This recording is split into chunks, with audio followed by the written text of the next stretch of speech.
Alhamdulillah, wassalatu wassalamu ala Rasulillah Sayyidina wa Maulana Muhammad bin Abdillah wa ala alihi wa sahbihi wa mawalah. Wa la hawla wa la quwwata illa billah. Allahumma shalli ala Sayyidina Muhammad alladzi khalaqa qalbahu min jalalik wa 'aynahu min jamalik fa asbaha farihan masrura وأجل منصورا وعلى آله وصحبه وسلم تسليما والحمد لله رب العالمين. اللهم أعنا على ذكرك وشكرك وحسن عبادتك. أما بعد. Hadratul Mukarramin wal Mukarramat yang kami hormati dan yang kami muliakan, guru kita bersama Al-Habib Al-Fadli, juga Al-Habib Husain bin Muhammad Azhar yang pada malam hari ini beliau berhadir hadir. Tapi mudah-mudahan insyaallah bertahan sampai kepada kita semua.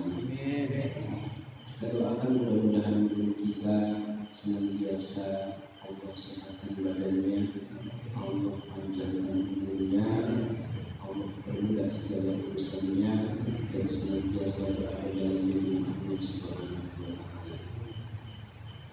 Juga yang kami hormati Al-Mukarram guru kita Ustaz Irwan yang hadir setiap memulai jalsa pada malam siang. Mudah-mudahan kita doakan Allah memberikan keberkahan bagi beliau, baik keberkahan urusan dunia maupun urusan akhirat. Juga yang kami hormati para guru-guru kita yang berhalangan hadir malam hari ini. Dan yang kami hormati dan mudah-mudahan Allah memuliakan para jamaah ikhwan dan akhwat yang sudah hadir pada malam hari ini. Alhamdulillah, terima kasih atas kehadirannya, karena jalsa ini bisa terus berlanjut dengan kehadiran kalian. Berarti kalian yang hadir pada malam hari ini, kalian sungguh sangat luar biasa. Mudah-mudahan selalu istiqomah. Mudah-mudahan dapat ilmu yang bermanfaat. Mudah-mudahan jadi lelaki yang saleh dan perempuan yang salehah. Amin ya rabbal alamin. Puji dan syukur senantiasa kita panjatkan kepada Allah Subhanahu wa Ta'ala yang memberikan kita bermacam-macam kenikmatan, yang memberikan kita banyak kenikmatan, sehingga kita patut bersyukur kepada Allah Subhanahu wa Ta'ala atas segala apa yang Allah berikan. Wajib nggak kita sebut Allah? Wajib nggak kita sebut Allah? Wajib, harus, karena Allah sudah memberikan kita nikmat. Ada nikmat yang kita minta, ada yang Allah berikan kita nggak minta, atau mintanya jarang-jarang. Mintanya jarang-jarang. Contohnya, antara nikmat sehat dengan nikmat punya duit banyak, mana yang sering tidak minta, duit atau sehat? Jawab, jawab. Duit atau sehat? Hah? Yang seringan kita minta, yang sering kita pinta, yang sering kita hayali, yang sering kita bayangin, duit atau sehat? Itu betul. Bohong-bohong kita. Yang sering kita minta tuh duit, padahal yang duit ini kebutuhannya kadang-kadang, tapi sehat selalu kita butuhkan. Jadi seharusnya yang paling sering kita minta kepada Allah adalah sehat, bukan duit. Karena kita butuh duit. Sekarang kita butuh duit. Sekarang kalau seandainya kita punya duit 1 miliar itu buat apaan sekarang? Benar? Butuh nggak duit sekarang? Sekarang kita butuh nggak duit? Nggak buat? Sehat butuh nggak? Butuh, biar bisa menerima ilmu dengan baik. Coba kalau sakit gigi, ngiring ngaji enak apa enggak? Enggak enak-enaknya awalnya gigi ngiring ngaji. Haji suami Ustaz enak lihat. Anak lagi sehat. Berarti yang paling kita butuhkan sehat atau duit? Sehat. Sehat ya. Mudah-mudahan untuk kita selalu sehat. Mudah-mudahan Ustaz keluarga yang pernah sakit sehat terus.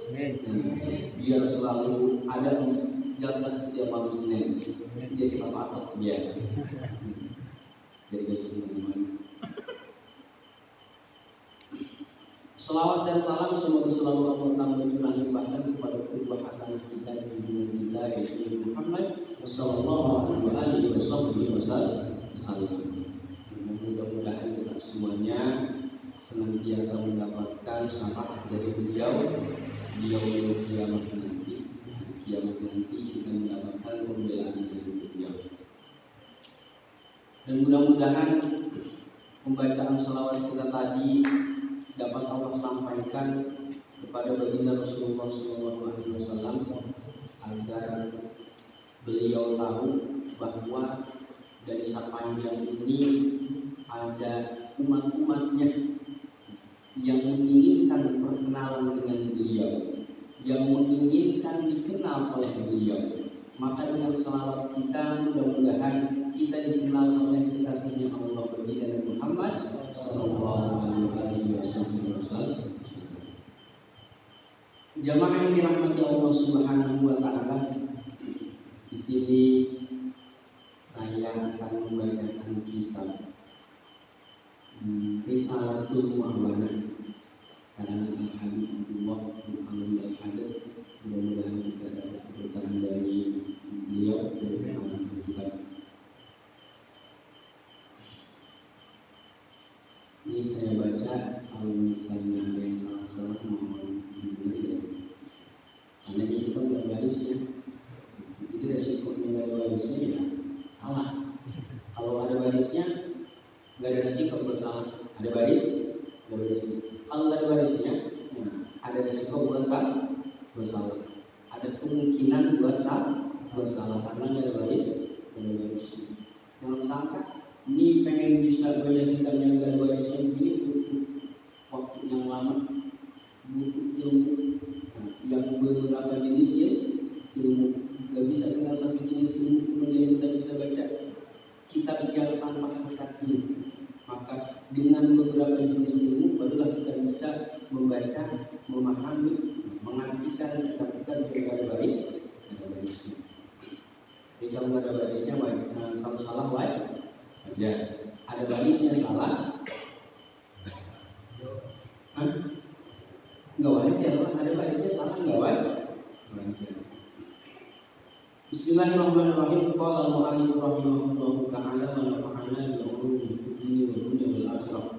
Wa 'alaika ya akhi bi muraqabatillahi ta'ala fi harakatika wa sakanatika wa lahadhatika ila akhiril qaul. Kita dianjurkan oleh pengarang ini kita untuk selalu muraqabah. Muraqabah itu apa? Pada kalian yang tahu apa muraqabah? Ini ada itu. Muraqabah itu apa? Merasa diawasi oleh Allah Subhanahu wa taala. Merasa diawasi oleh Allah Subhanahu wa taala. Kita harus selalu muraqabah dan takon dan mendekatkan diri kepada Allah Subhanahu wa taala. Kita harus selalu merasa diawasi dan berkeinginan untuk dekat dengan Allah Subhanahu wa taala. Biar masuk begini contohnya. Kalau ada perempuan dideketin apa dijauhin? Anak muda ini kan? Rata-rata anak muda ya. Kalau ada perempuan dideketin apa dijauhin? Cuma kan anak-anak begitu juga ditanya nggak mau pada jawab. Dia disuruh ngomong pada ngomong, dia disuruh ngomong pada ngomong. Kalau ada perempuan, nah ini. Kalau ada perempuan cakep, nah kira-kira dideketin apa dijauhin? Hah? Itu sama lu malah banyak kan baik. Kalau mah Habib kan itu wajar dijauhin juga. Nah ini mah mungkin lagi ngobrol. Kalau ada perempuan cakep, nah kita deketin atau kita jauhin? Enggak sini yang ini. Nah, Roman agak dewasa. Roman ini udah doyan sama perempuan. Kalau ada perempuan cakep, kita deketin atau kita jauhin? Dekat? Deketin. Nah, dekat? Deketin. Atau bingung itu pada? Dekat? Deketin. Tapi yang udah halal. Kalau yang misalnya masih belum halal, jadi dekat. Nah, dia apa nanti? Jauhi. Kalau bisa ke depan, tidak halal deketin perempuan itu pun istrinya. Kalau antum halal nggak deketin perempuan? Antum yang masih remaja yang belum nikah halal nggak deketin perempuan? Boleh lah deketin masih mana? Boleh nggak deketin dia? Boleh. Ini gitu lah. Kalau anak kecil aja udah paham dan udah. Nah pasti yang gede lebih paham. Yang kecil aja udah paham. Kalau udah paham tapi nggak juga kan ya. Udah paham kan? Berarti kita deketin. Kemudian contoh lagi, kalau ada orang baik maksud tadi baik. Kalau ada orang baik, kita jauhin apa kita deketin?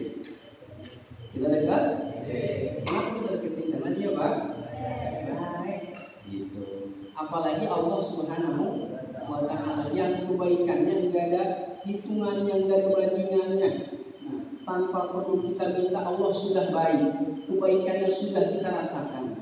Berarti Allah lah yang paling harus kita dekati dibandingkan dengan yang lain-lain. Maka pada malam hari ini kita berusaha untuk mendekatkan diri kita kepada Allah Subhanahu wa Ta'ala melalui majlis maulid, melalui majlis zikir, melalui ilmu-ilmunya Allah Subhanahu wa Ta'ala. Kemudian ketika kita sebagai seorang manusia, maka ada kalanya kita rajin, ada kalanya kita malas. Benar. Banyakan rajinnya atau banyakan malesnya? Banyakan rajin atau malesnya? Tapi banyakan malesnya kalau rajin ya. Gitu. Banyakan malesnya. Contohnya gampang banget. Sehari semalam 24 jam. Yang kewajiban yang buat kita, ibadah yang buat kita cuma 5 waktu. Kalau kita kerjain 5 menit berarti cuma 25 menit ya. Kalau sholat 5 waktu, kita kerjain 1 kali sholat 5 menit, maka cuma 25 menit. Nah, sejam kagak, benar, setengah jam juga Pak, kagak. Berarti dikit banget. Nah, waktu kita untuk mendekatkan diri kepada Allah Subhanahu wa Ta'ala. Tapi kadang itu pun, kalau kita lagi rajin. Kalau kita lagi rajin, kalau kita lagi males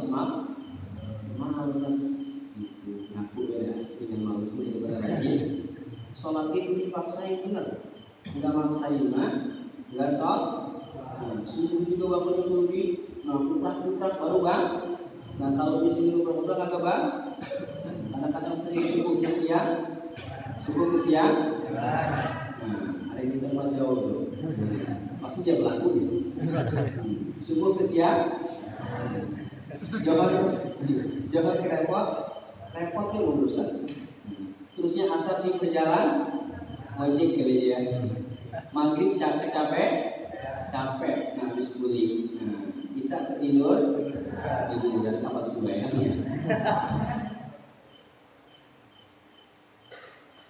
Nah, kadang-kadang kita malas.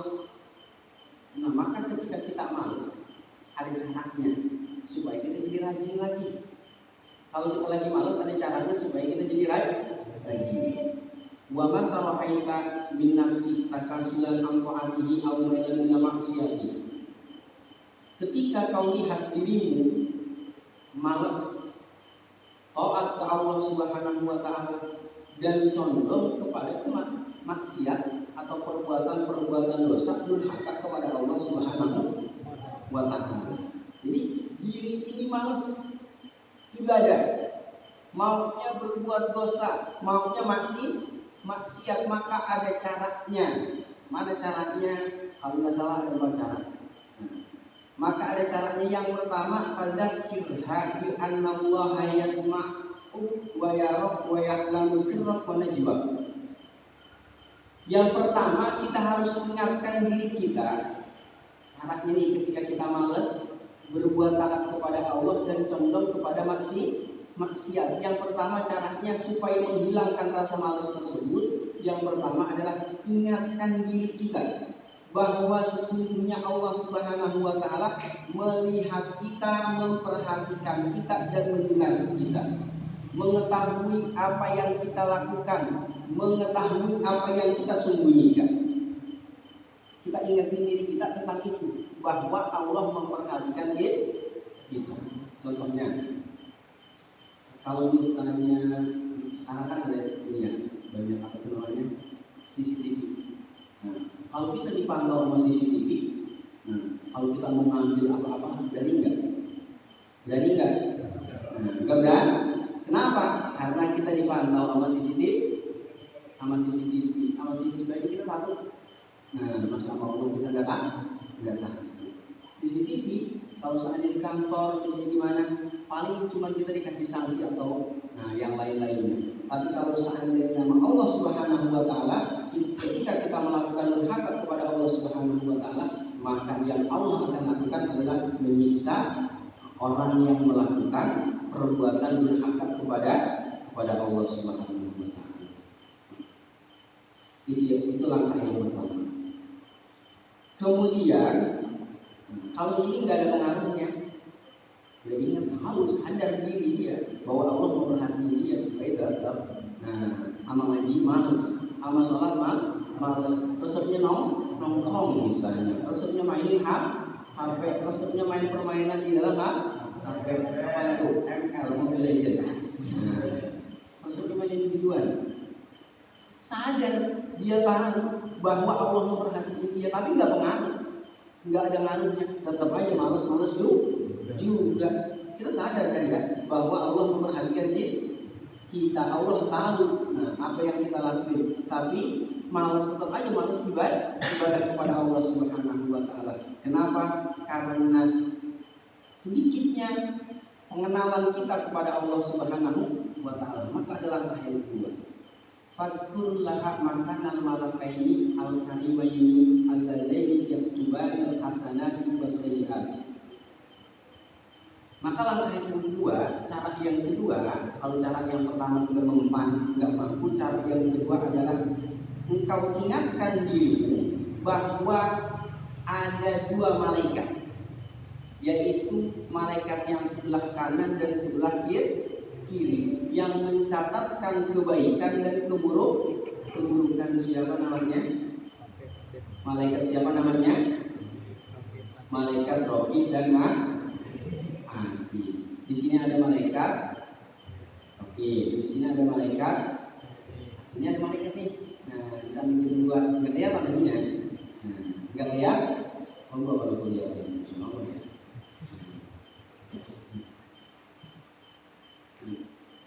Jadi cara yang kedua, ingatkan dirimu bahwa ada kedua malaikat yang mencatatkan kebaikan-kebaikan dan keburukan. Jadi kalau kita males ibadah, ingetin diri kita, ada malaikat yang mencatat kebaikan, ada malaikat yang mencatat keburukan. Setiap kebaikan kita tercatat semua, setiap keburukan kita tercatat semua.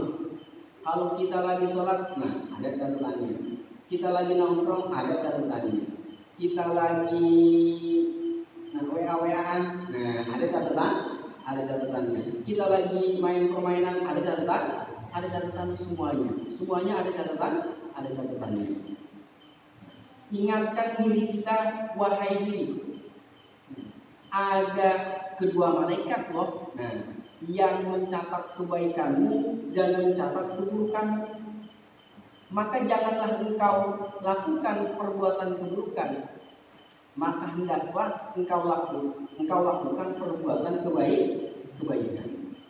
Jadi ingetin ada dua malaikat. Itu langkah yang kedua. Kalau nggak ngaruh juga, nah, malaikat nggak kelihatan nggak ngaruh. Nggak ngaruh buat dia. Maka ada cara yang ketiga.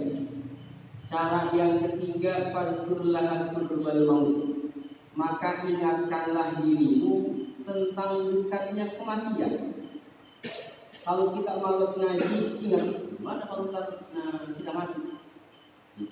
Kalau kita malas baca Quran, gimana kalau seandainya kita mati. Mau ngaji apa mau diaji? Jamaah. Mau ngaji apa mau diaji? Gitu. Mau ngaji apa mau diaji? Mau baca Quran apa dibacain Quran? Hah? Benar ya, mau baca Quran ya? Udah dapat berapa juz hari ini? Alhamdulillah kan. Fatihah 5 kali. Sama surat Qul 5 kali.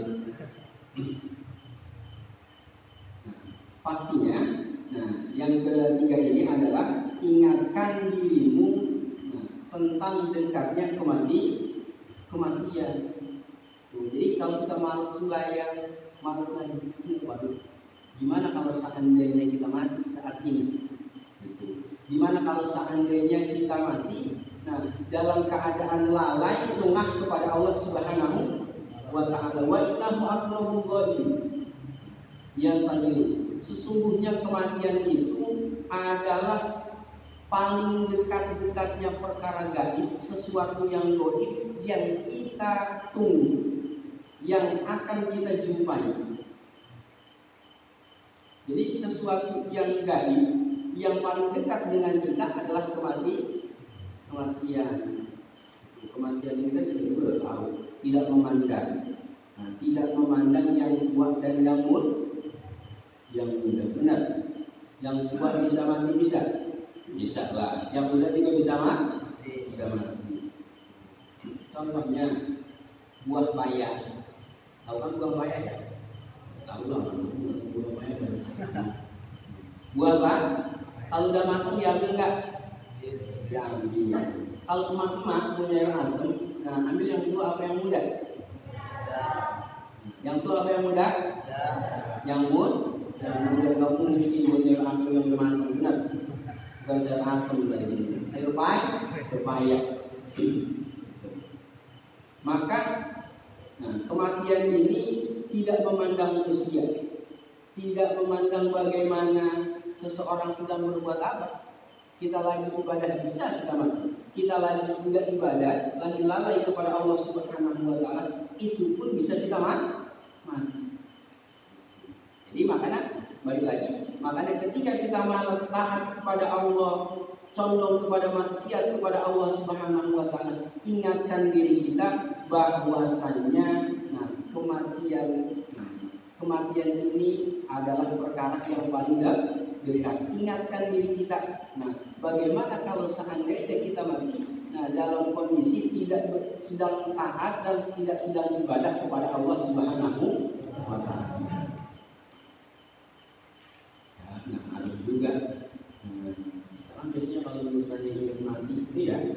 Kapan kita ingat mati? Kita ingat mati ini biasanya bukan burung-burung. Benar nggak? Kalau burung-burung wah dicampur semua. Siapa yang mati nih? Baru ingat mati. Jangan. Nyari dia dulu. Bukan mikirin dia, bukan juga. Siapa yang lagi sakit ya? Ada burung-burung mikirin siapa yang lagi sakit. Pokoknya dia yang lagi sakit. Kayaknya dia bakalan mati. Kalau ini burung-burung baru dia ingat mati dulu kan juga dia. Makanya kalau orang-orang dulu kalau ada burung itu serempongin, itu kan serempongin, diusir, biar jangan dekat-dekat rumahnya karena takut. Itu burung wigwig, ada dia, masih tanda buat dia.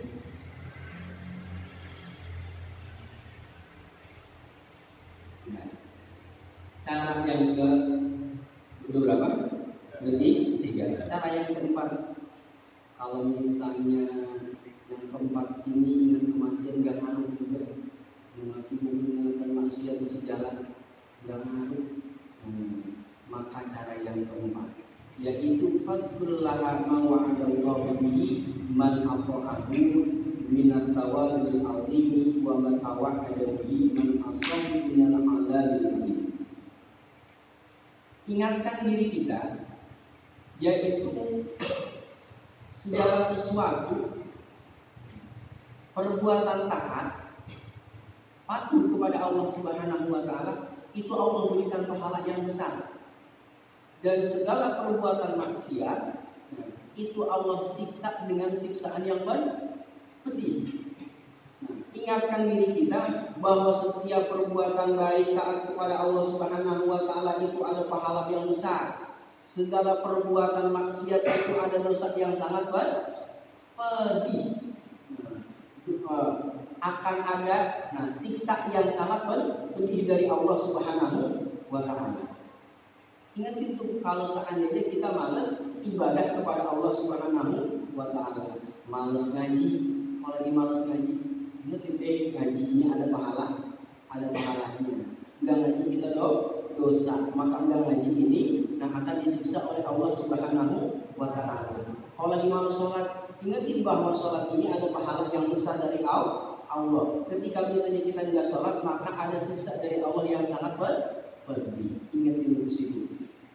Ingatin di situ buat agar kita mau melaksanakan taat kepada Allah Subhanahu wa taala dan menjauhi maksiat. Apa duit bayar gitu? Bayar kamu duit? Bayar kamu duit?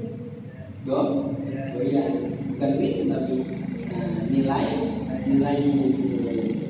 yang kita mau, yang kita senang. Jadi kalau misalnya pahala ini kan gaib ya, gaib nggak kelihatan. Maka bayangin sholat dapat duit, semangat nggak? Semangat nggak sholat dapat duit? Semangat. Semangat sholat dapat duit. Sholat apa yang dapat duit? Sholat apa yang dapat duit? Perempuan nggak kuat kalau sholat dapat duit. Sholat apa yang dapat duit? Sepertinya dia yang hobi. Sholat dapat semangat nggak? Biasanya gini semangat nanti. Sholat dapat duit, semangat dia. Bahkan lupa wudhu deh. Tapi semangat-semangatnya karena pengen dapat duit. Jadi bayangin setiap sholat dapat Jadi setiap kita sholat anggap aja itu sholat jenazah, tapi jangan sholatnya jenazah, nggak nyambung. Setiap misalnya, perbuatan dosa, ada siksanya dari Allah Subhanahu wa taala. Siapa yang mau sakit gigi? Ada yang mau sakit gigi? Nggak ada ya. Kalau tahu sakit gigi menyiksa. Sakit itu manis juga. Tapi yang kesiksa ini semua badan. Preman aja takut sama sakit gigi. Preman bodoh juga ini. Sama sakit gigi menyerah dia. Sama sakit gigi menyerah. Kenapa bodoh nggak ada apa-apanya sama sakit gigi. Makanya kalau misalnya kita ketemu preman ya takut. Mungkin dia belum kita doain, mungkin dia sakit gigi. Dia sakit gigi berkorupsi. Sakit. Jadi kita bayangin setiap perbuatan maksiat, kita bayangin ada sakit yang akan kita derita. Setiap kita mau melakukan perbuatan dosa, bayangin kalau misalnya ngelakuin ini bukan sakit gigi atau misalnya sakit apa, pokoknya ada sakit yang akan kita alami ketika kita melakukan perbuatan dosa, maka otomatis jadi melakukan perbuatan dosa, perbuatan maksiatnya. Kalau misalnya perempuan cewek nih, kalau kita seandainya kita lihat dia tersakit, siapa yang sakit? Kita sakit. Kalau seandainya kita nggak lihat dia, kita diputusin. Mau sakit diputusin apa sakit disiksa? Kalau sakit disiksa mau sakit badan, kalau sakit pusing sakit hati. Mau sakit badan atau sakit hati? Hah? Mau sakit badan atau sakit hati? Sakit hati enak enggak sih? Ini namanya buka-buka sakit hati semuanya. Soalnya baik soalnya nggak ngalamin sakit hati. Ini kayaknya sama-sama sakit hati semuanya. Nah, setiap perbuatan maksiat ada sakitnya. Jadi setiap perbuatan dosa lalai kita kepada Allah Subhanahu wa taala ada sakit yang akan kita derita. Kita bayangin itu. Kalau seandainya nggak ngaruh juga, nggak ngaruh, jadi ingetin diri juga tetap aja nggak ngaruh. Maka kalau nggak ngaruh itu semuanya di langkah-langkah ini nggak ngaruh buat badan kita tetap aja. Waktunya ibadah kita males, waktunya ngaji kita males, goyangnya nongkrong, goyangnya main, senengnya mainin HP. Nah, amal ibadah dari giat-giatnya berarti kita sudah tertipu dengan nafsu kita sendiri. Berarti kita sudah tertipu dengan nafsu kita sendiri. Sedangkan nafsu ini, harus kita tekan, jangan dibiarin. Nafsu ini jangan dibiarin. Sebab kalau nafsu dibiarin, maka nafsu akan menguasai kita. Ketika nafsu sudah menguasai kita, maka otomatis badan kita dipakai untuk ibadah kepada Allah Subhanahu wa taala akan sulit dan badan kita condong kepada perbuatan-perbuatan maksiat, durhaka kepada Allah Subhanahu wa taala. Kira-kira gerak kita amal ibadah, amal main HP, ikutan HP atau ibadah? Kalau ada HP bunyi, kita langsung ambil apa enggak? Ambil apa enggak? Jujur aja, ambil apa enggak? Bilangnya ambil. Kenapa kalau menunggu ini? Ambil. Kalau ada kajian ngambil surat apa enggak? Ngopi dulu.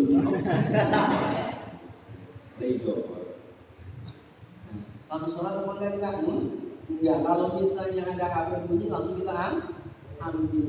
Itu aja sudah jadi tanda. Bahwa kita sudah terpengaruh dengan nafsu. Bahwa diri kita sudah sebagian dikuasai oleh nafsu kita. Karena kita lebih cepat kepada sesuatu, kepada HP dibandingkan kepada ibadah kepada Allah Subhanahu wa taala. Jadi hati-hati dengan nafsu kita, jangan sampai diri kita dikuasai oleh nafsu. Sebab berbahaya kalau seandainya diri kita sudah dikuasai oleh nafsu. Jadi ada berapa langkah? Ada 4 langkah cara agar menghilangkan rasa malas ibadah kepada Allah Subhanahu wa taala. Jadi ketika kita malas, ulangi lagi. Pertama ingatkan diri kita bahwa Allah memperhatikan kita. Keduanya bahwa ada malaikat, Raqib dan Atid yang mencatat perbuatan kita, baik perbuatan baik dan perbuatan buruk. Yang ketiganya kita mendekati terhadap kematian dan yang keempatnya adalah segala yang perbuatan taat Allah janjikan dengan pahala. Segala perbuatan maksiat Allah ancam dengan siksa. Mungkin sampai sini dulu ya.